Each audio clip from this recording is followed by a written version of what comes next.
Dimanche dernier, le locataire de l'Élysée, dans l'arrogance, l'égocentrisme et le narcissisme qu'on lui connaît, a décidé de jouer les pyromanes en procédant à la dissolution de l'Assemblée nationale et en précipitant dans les plus brefs délais la mise en place d'élections législatives. Tel Néron devant l'incendie de Rome, il espère se délecter des ravages causés chez ses adversaires. S'il est parvenu à ses fins sur sa droite, avec le spectacle affligeant offert par le théâtre de Guignol des LR, il n'a pu voir venir, par contre, la lance d'incendie déclenchée sur sa gauche, qui risque bien de refroidir son enthousiasme. Depuis son arrivée à l'Élysée, le président de la République n'a donné aucun espoir de vie meilleure aux Français. Et pour cela, on peut se réjouir de l'union des gauches derrière un nouveau front populaire et un programme de rupture avec tout ce que nous avons subi ces 7 dernières années. Les réformes injustes seront abrogées, celles de la réforme des retraites, de l'assurance chômage ou encore de l'immigration. Des mesures pour le pouvoir d'achat concrètes sont proposées. On entend déjà le vent de panique chez ceux pour qui le libéralisme est la seule voie possible. Selon eux, le programme ruinerait le pays. On n'a pourtant pas le sentiment que les gouvernements successifs et leur modèle libéral aient jusqu'à maintenant assuré à la France la prospérité et la sérénité. En vérité, ce qui leur fait peur, c'est que le nouveau Front populaire aille chercher l'argent du financement du programme là où il abonde. C'est-à-dire dans les poches des nantis, épargnés et confortés par la Macronie. Il est temps de rendre les richesses de ce pays à ceux qui les produisent, c'est-à-dire nous. La FSU prend toute sa part dans la construction de l'unité aux côtés de la société civile organisée.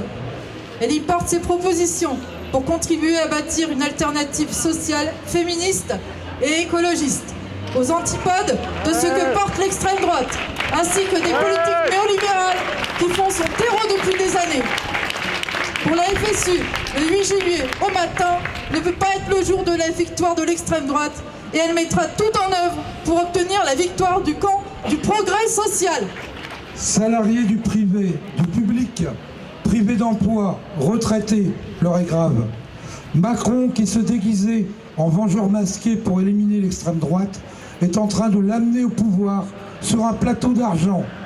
En plus, dans notre beau pays, une petite phrase bien connue circule de plus en plus. Eh ben pourquoi pas le RN? On les a jamais essayés. Eh bien sachez que moi, le verbe essayer, quand j'achète un jean ou une voiture, je veux bien. Mais au grand jamais, j'essaierai des années et des années de fascisme dans mon pays. J'essaierai de donner le pouvoir à un parti politique, voyons, qui a dans des sombres heures de l'histoire française, c'est-à-dire la collaboration, je ne lui donnerai jamais. Nous devons réagir et mobiliser au maximum les gens pour ces 3 semaines, pour éviter que notre pays ne soit pas dirigé par des racistes, des gens qui n'ont rien à faire de la vie des plus faibles, des gens qui n'arrivent plus à finir le mois même en travaillant. C'est pas leur problème. Macron et Rennes, même combat. Mieux, on donne des Mirage 2000, des camions César, des milliards, pour que des peuples s'entretuent encore plus, alors que le secours populaire ne sait plus où donner de la tête dans la France entière. Alors notre choix va être très simple. Dès le premier tour, Front populaire, Front populaire, Front populaire, un maximum. Front populaire, Et de Front populaire, Front populaire, Front Je parle populaire. ici au nom des communistes du Calaisis et également au nom de la Fédération du Parti communiste français, dont je suis un des secrétaires fédéraux. Bien, vous le savez, comme les camarades précédents l'ont dit, la France est aujourd'hui à la tournée des chemins et l'heure est extrêmement grave. Nous avons tous à prendre ici nos responsabilités. Le Rassemblement national est aux portes du pouvoir. Il peut être à Matignon effectivement dans 3 semaines, d'autant qu'une partie de la droite aujourd'hui sort du bois. le rejoint avec Ciotti. Donc l'heure n'est pas à tergiverser, l'heure est pour chacun d'entre nous, pour chacune de nos organisations, à prendre toutes ses responsabilités. Je crois qu'on peut être fier aujourd'hui des responsables des organisations politiques de gauche qui, en très peu de temps, ont su dépasser leurs différences pour arriver à construire un programme de Front populaire qui aujourd'hui nous rassemble tous, malgré nos différences, qui nous invite d'ailleurs à faire de nos différences un atout et non pas un handicap. Donc, pas d'état d'âme, mes camarades. Aujourd'hui, l'heure est trop grave, il faut se rassembler derrière ce Front populaire. Les gens qui ont voté Rassemblement national, quelquefois, ont exprimé un vote de colère. Cette colère noire qui ne réfléchit pas, qui ne voit pas plus loin que le bout de son nez. Eh bien, cette colère noire, il faut la transformer en une colère rouge, en une colère qui ouvre l'espoir. Parmi les propositions qu'on met en avant, c'est une augmentation très forte des salaires, une augmentation très forte des pensions, pas pour que les gens fassent la Java, mais tout simplement pour qu'ils puissent finir leur fin de mois dans des conditions qui soient décentes. Nous proposons également d'abroger la loi ignoble, la loi Macron sur les retraites. Nous étions des millions dans les rues de France il y a un an. Eh bien, aujourd'hui, on peut gagner sur contre cette loi néfaste. On peut la battre. Bien, il y a comme ça toute une série d'enjeux autour desquels on peut naturellement aller convaincre les gens. Je pense vraiment que les organisations syndicales ont un rôle essentiel à jouer. Elles ont un rôle essentiel à jouer aujourd'hui pour barrer la route à l'extrême droite.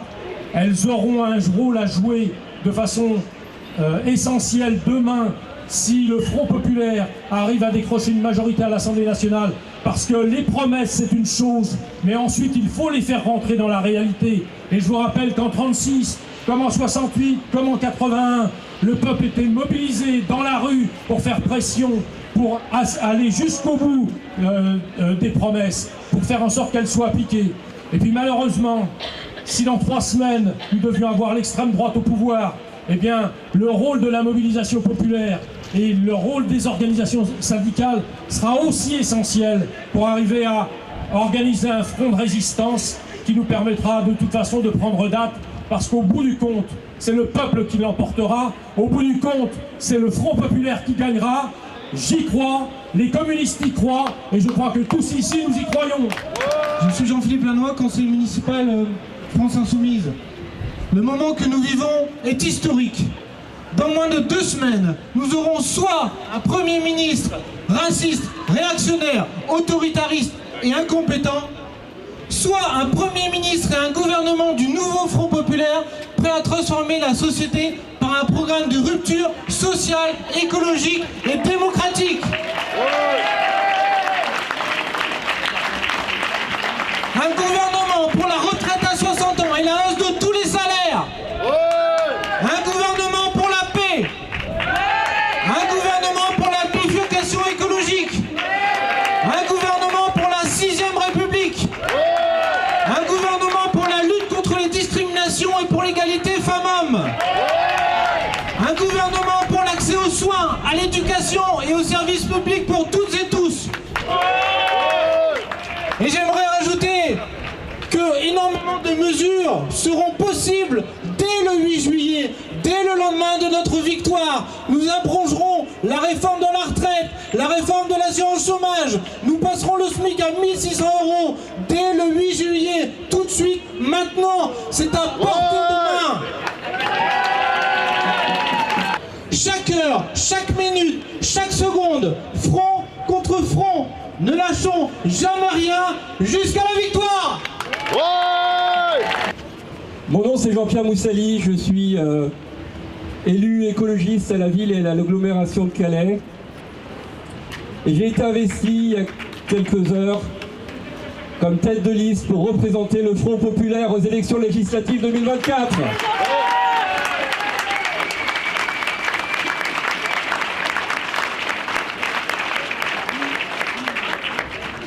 Alors à la ville, je suis élu écologiste. J'ai à côté de moi Julie Copiance, qui est référente place publique départementale et qui va être ma suppléante pour ces élections.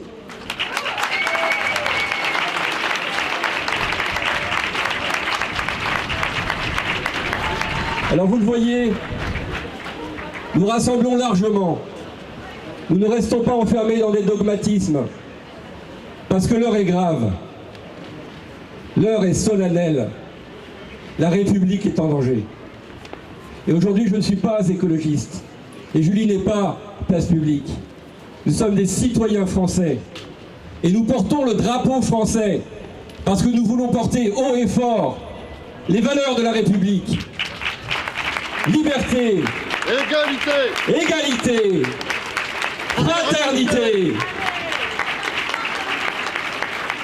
Et nous n'accepterons jamais que ces valeurs soient salies, soient trahies par la droite extrême de M. Dumont ou l'extrême droite de M. Bardella. Car en fin de compte, moi je ne vois pas une très grande différence entre les deux. Souvent leurs positions sont pareilles en termes d'inhumanité envers les plus vulnérables. La société s'est levée d'une seule voix en quelques heures, et j'ai pu en être le témoin. Lundi soir, quelques heures après, à peine, après le terrible coup de massue, les 2 terribles coups de massue que nous avons pris sur la tête le dimanche soir, la société civile s'est rassemblée et d'une voix a décidé de s'unir, d'unir toutes les forces progressistes, toutes les forces démocratiques, toutes les forces de progrès pour un avenir plus désirable pour toutes et tous. Nous savons que lors des dernières élections européennes, l'extrême droite a fait un score qui glace le sang. L'extrême droite a fait une campagne, et cette campagne des européennes a caché les vrais problèmes. La détresse sociale, l'urgence écologique.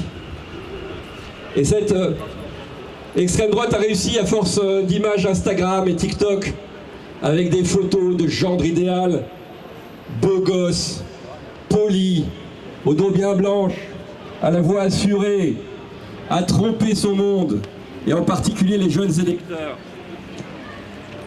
Et il s'agit de l'extrême droite, mais on pourrait dire la même chose de la droite extrême de M. Dumont. Nous le savons, cette campagne TikTok était une campagne en toc. Elle a voulu masquer derrière ces belles images et des idées simplistes une toute autre réalité. Et cette réalité, nous le savons tous, elle n'est pas belle à voir. Cette réalité, c'est celle qui apporte de fausses solutions aux uns et va rendre la vie encore plus difficile aux minorités, aux plus vulnérables. Cette réalité, c'est celle qui fait élire l'ancien directeur de Frontex, Fabrice Leggeri, qui a été mis en cause pour des violations du droit international. Cette réalité, ce sont les menaces sur nos droits fondamentaux. Face à ces dangers mortels pour notre société, toutes les forces démocratiques progressistes et les syndicats, nous nous sommes tous levés. Et nous nous sommes levés pour dire non à l'extrême droite de M. Bardella et non à la droite extrême de M. Dumont, qui ensemble partagent la honte de ne pas avoir voté il y a quelques jours ici au Conseil communautaire l'aide humanitaire à la population de Gaza massacrée sous la forme d'une subvention à une association humanitaire au-dessus de tout soupçon, Médecins sans frontières. Ils n'ont pas voté cette aide.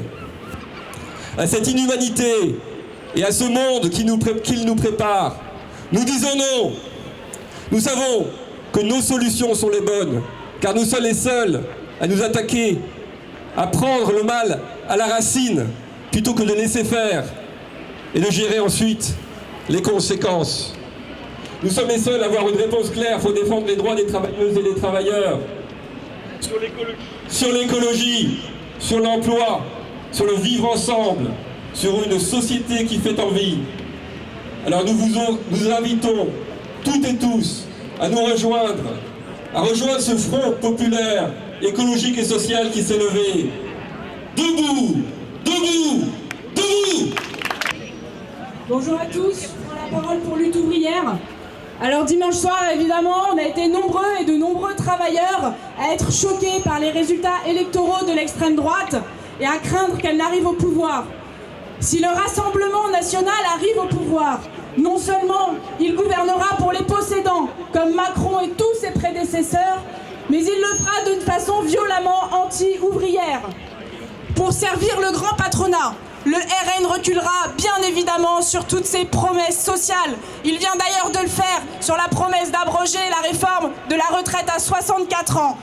Ces reniements, il les compensera en s'attaquant aux travailleurs immigrés. Et pour cela, il s'appuiera sur un appareil d'État, une caste de hauts fonctionnaires, de policiers, de militaires déjà gangrénés par les idées réactionnaires. Alors oui, combattre la montée de l'extrême droite et plus généralement de toute l'évolution réactionnaire de toute la société, ça doit être notre préoccupation à tous. Pour mener ce combat, il faut comprendre ce qui fait aujourd'hui la force électorale du RN. Pourquoi tant de travailleurs, inquiets devant la dégradation de leurs conditions de vie, écœurés par tous les partis qui ont gouverné avant, pourquoi ont-ils voté RN ? Pourquoi un petit bureaucrate aux dents longues et une bourgeoise millionnaire peuvent apparaître comme une solution à leurs yeux? Alors il y a la crise économique, il y a les attaques de Macron qui ont fini de paver la voie au RN. Mais ce sont aussi les partis de gauche qui lui ont ouvert un boulevard dans la classe ouvrière. Parce qu'à chaque fois qu'ils ont gouverné, ils se sont couchés devant les intérêts de la bourgeoisie. Ils ont fait la même politique anti-ouvrière que la droite, démoralisant et écœurant leurs électeurs et nombre de leurs militants. Alors ces partis qui se sont construits à l'origine sur l'idée que les travailleurs devaient avoir confiance en leur propre force et seulement en leur propre force pour s'émanciper, eh bien ils ont trahi cette perspective en la remplaçant par l'électoralisme, par le vote utile et la recherche d'un politicien sauveur suprême. Malheureusement aujourd'hui, celui qui apparaît comme un sauveur suprême, eh ben oui, pour bien des gens c'est Bardella. Les partis de gauche ont remplacé le drapeau rouge de tous les travailleurs par le drapeau bleu-blanc-rouge, l'internationalisme par le nationalisme. Et aujourd'hui, encore une fois, celui qui incarne le nationalisme le plus radical, eh ben oui, c'est le RN. La seule voie pour lutter efficacement contre l'extrême droite, contre la montée des idées réactionnaires, ce n'est pas une énième mouture de l'union de la gauche, c'est la lutte de classe. Quel que soit le vainqueur de ces législatives, nous devons reprendre confiance dans notre propre force et retrouver le chemin des luttes collectives, car oui, quel que soit le vainqueur, il faudra se battre pour nos conditions de vie. Et il y a un autre problème dont je voudrais parler maintenant, c'est qu'il y a non seulement le pouvoir d'achat, etc., mais il y a aussi la guerre qui se prépare. Et ça, de ce point de vue-là, je peux vous dire que ce soit le Rassemblement national, que ce soit la droite, que ce soit Macron, que ce soit la gauche, tous ces partis-là, ils mèneront la même politique que Macron aujourd'hui, cette politique belliqueuse. Les partis du Front populaire viennent même de s'engager à soutenir l'effort guerrier en Ukraine. Alors il ne faut pas accepter que notre sort soit mis dans les mains de ces politiciens de la bourgeoisie qui décideront des aventures guerrières avec notre peau pour les intérêts des grands patrons des bourgeois. Face à toutes les attaques, nous n'avons pas besoin de marchands d'illusions. Un bulletin de vote ne suffira pas pour enrayer cette évolution réactionnaire. Nous avons besoin de conscience et de combativité. L'unité qu'il nous faut, ce n'est pas l'unité électorale, c'est celle des travailleurs en lutte contre la classe capitaliste. Vive l'union des travailleurs par-delà les frontières et les divisions.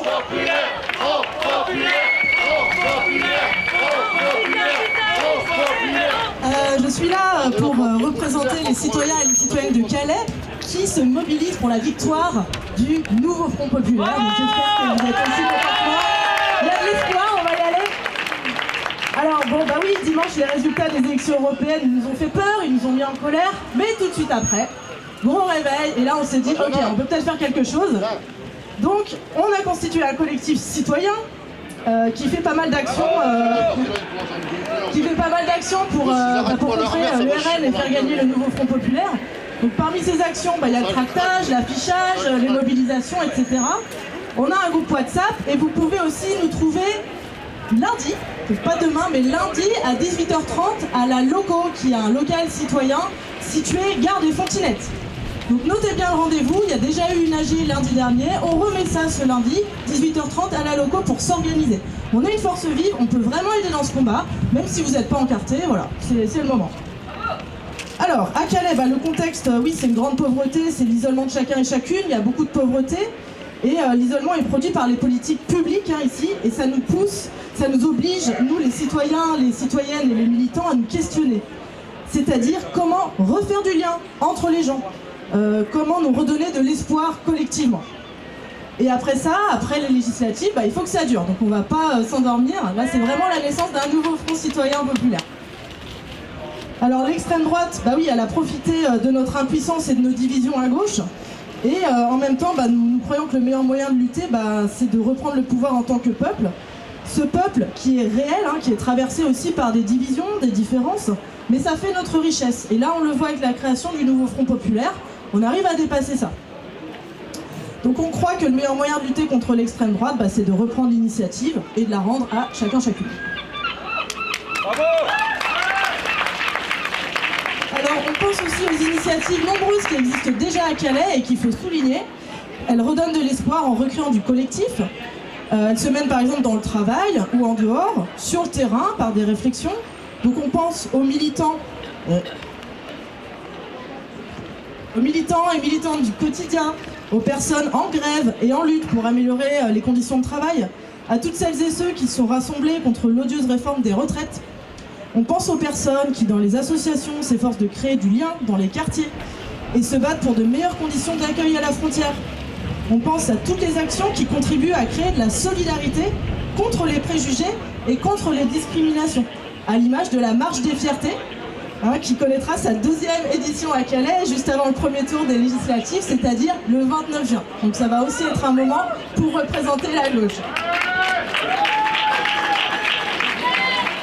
Or ces luttes, oui, elles sont trop souvent invisibilisées par une politique locale hégémonique, et il faut les revendiquer. Là, il faut les mettre dans la lumière, comme le fait notre super média local et citoyen et bénévole Calais la Sociale. Bravo! Et il faut les faire se rencontrer, se côtoyer, se croiser pour construire cet autre modèle de société qu'elle porte, changer l'ambiance, redonner de l'espoir. Donc, vous le savez, l'essentiel c'est de se mobiliser pour le 30 et le 7 juillet, 30 juin et 7 juillet. Mais le moment que nous vivons nous invite aussi à construire une alternative au-delà. Et l'extrême droite, nous l'espérons tous, ne doit pas accéder au pouvoir dans quelques semaines. L'enjeu, c'est aussi de la faire disparaître des cœurs et des esprits. Et c'est avec nous que ça se passe, c'est avec vous, et c'est avec tous les gens que vous pouvez convaincre autour. Merci. C'est ce Front populaire, pour qu'il soit vivant, pour qu'on soit nombreux à l'incarner, il ne doit pas être une simple alliance de circonstances, elle ne doit pas être un simple agglomérat de partis, mais bien faire la place à toute la société civile, aux syndicats, aux collectifs citoyens qui se battent pour l'écologie, pour une autre agriculture, contre pour les migrants. Et donc dans sa globalité, ce Front populaire, il doit faire peuple, y compris dans sa gouvernance. Et donc, vous le savez, on a 3 semaines pour remuer ciel et terre. On a 3 semaines pour que le pire n'arrive pas. Et pour aller au-devant de nos voisins, de nos familles, et de les convaincre de ne pas laisser le monstre, la bête immonde s'installer à la tête de l'État. Eh bien, parmi les 150 mesures qui font aujourd'hui programme commun, il y en a 3 en particulier qui me tiennent particulièrement à cœur. Il y a cette décision dans le programme commun de mettre fin à tous les projets autoroutiers. Et j'envoie toute mon énergie avec vous à tous ces camarades qui luttent contre ce projet absurde de la 69. Une autre mesure qui me tient particulièrement à cœur et qui doit vous tenir à cœur, c'est pour la mise en place d'une véritable gestion publique de l'eau, et pas simplement au robinet, mais l'eau dans les milieux, et de repenser le type d'agriculture, et qu'évidemment, je chemine depuis 2 jours autour de la vallée de l'Ara, et qu'évidemment que la cause numéro 1, c'est la déstructuration de notre paysannerie et de notre agriculture qui aura généré cette situation complètement catastrophique. Elle n'est que le fruit de l'agro-industrie. Et enfin, et pour finir, et celle-ci me tient évidemment particulièrement à cœur, c'est le fait que le moratoire contre les méga-bassines ait été inscrit au programme commun. Et c'est ce qui me donne envie de vous lancer cette invitation. Nous avions, avant même de savoir que Macron aurait cette idée complètement abjecte de dissoudre l'Assemblée à une semaine des JO et de créer les conditions de chaos. Voyant ça, à une semaine des JO, nous avions décidé d'organiser un rassemblement international en Poitou-Charentes contre les méga-bassines pour dire non aux méga-bassines une dernière fois. Ce que je peux vous dire d'ores et déjà, c'est que ce jour-là sera historique, que vous soyez parmi nous pour nous y rejoindre. Et elle sera deux options en fonction du résultat de ce qu'on aura fait dans les 3 semaines. Soit elle sera la fête, une grande fête populaire, une grande fête du Front populaire, pour que nous fassions tous pression sur ce gouvernement à venir, pour qu'il nous ressemble. Et ça, c'est l'option pacifique, et c'est l'option qu'on appelle de nos voeux, pour laquelle on va se battre. Et puis il y a une autre option, c'est une option noire, qui est celle du premier rassemblement de résistance en Poitou, pour que tous ensemble, on s'organise et qu'on mette en place une véritable résistance de terrain pour empêcher la barbarie d'envahir nos territoires.